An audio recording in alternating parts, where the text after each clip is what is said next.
दोस्तों मैं हूं आसिम जिलानी। इस व्लॉग में हम आपको बताएंगे कि पाकिस्तान तहरीक इंसाफ को एक मरतबा फिर बड़ा शदीद धचका लगा है और इस मरतबा ये धचका आज़ाद कश्मीर हुकूम लगा है। जी हाँ दोस्तों, एक बड़ी अहम डेवलपमेंट है और वहां पर भी लोटा क्रेसी सामने आई है। पाकिस्तान तहरीक इंसाफ के चेयरमैन ने वज़ीर-ए-आज़म के इंतखाब के बाद की सूरत हाल पर एक इजलास बुलाया जिसमें यह फैसला किया गया कि पाकिस्तान तहरीक इंसाफ आज़ाद कश्मीर में हिज़्ब इख्तिलाफ की नशिस्तों पर बैठेगी। दोस्तों, आज़ाद जम्मू व कश्मीर में पैदा शुदा सूरत हाल पर पाकिस्तान तहरीक इंसाफ के कायदीन का एक अहम इजलास पीर को तलब किया गया, जिसकी सदारत चेयरमैन पाकिस्तान तहरीक इंसाफ इमरान खान ने की। आज़ाद कश्मीर कानून साज असम्बली में नए वज़ीर-ए-आज़म के इंतखाब के बाद की सूरत हाल पर इस इजलास में तफसीली तबादला ख्याल किया गया।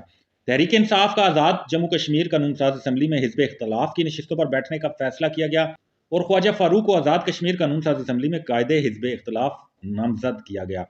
ख्वाजा फारूक को पार्लिमानी पार्टी का इजलास फौरी तलब करने की हदायत की गई और ख्वाजा फारूक के तलब करदा पार्लिमानी पार्टी के इजलास में शिरकत करने वाले अरकान कानून साज असम्बली ही को तहरीक इंसाफ का हिस्सा शुमार किया जाएगा। ख्वाजा फारूक की क़यादत में हिज़्ब इख्तिलाफ की नशिस्तों पर बैठने वाले अरकान ही तहरीक इंसाफ का हिस्सा रह सकेंगे।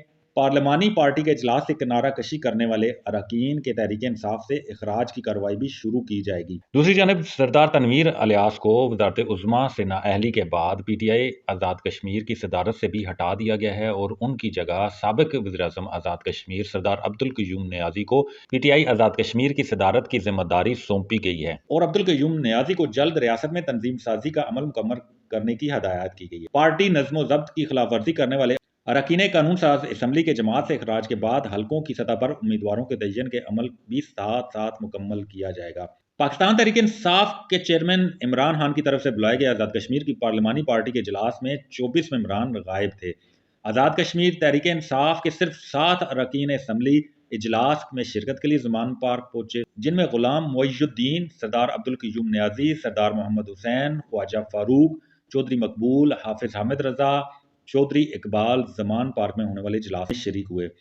सदर आज़ाद कश्मीर बैरिस्टर सुल्तान ग्रुप के 5 अरकान असम्बली को बेहरा से वापस बुलाया गया। साबिक वज़ीर-ए-आज़म आज़ाद कश्मीर सरदार तनवीर इलियास और इनके हामियों ने भी इजलास में शिरकत नहीं की और 31 अरकान असम्बली पर मुश्तमिल PTI आज़ाद कश्मीर की पार्लिमानी पार्टी सुकड़ कर 7 मेंबरान तक महदूद हो गई है। तो ये कोई पहला वाक़या नहीं है कि तहरीक इंसाफ में ग्रुप बंदी की सूरत में उन्हें अपनी हुकूमतों से हाथ धोने पड़े। अब आज़ाद कश्मीर में भी ग्रुप बंदी वाज़ेह तौर पर सामने आ गई है। 31 अरकान असम्बली पर मुश्तमिल PTI आज़ाद कश्मीर की पार्लिमानी पार्टी सुकड़ कर 7 मेंबरान तक महदूद हो गई है, जिसके बाद चेयरमैन तहरीक इंसाफ ने फैसला किया है कि तहरीक इंसाफ आज़ाद कश्मीर कानून साज असम्बली में हिज़्ब इख्तिलाफ की नशिस्तों पर बैठेगी। तहरीक इंसाफ आज़ाद कश्मीर में इख्तिलाफ उस वक्त सामने आए जब स्पीकर कानून साज असम्बली अनवारुल हक बिला मुकाबला आज़ाद कश्मीर के वज़ीर-ए-आज़म मुंतखब हुए, जिसकी PTI आज़ाद कश्मीर ने मुखालफत की और ये कहा कि ये हमारा उम्मीदवार नहीं है, जिसके बाद ये सूरत हाल कशीदा हुई और चेयरमैन तहरीक इंसाफ की जानिब से बुलाए जाने वाले पार्लिमानी पार्टी के इजलास में 24 अरकान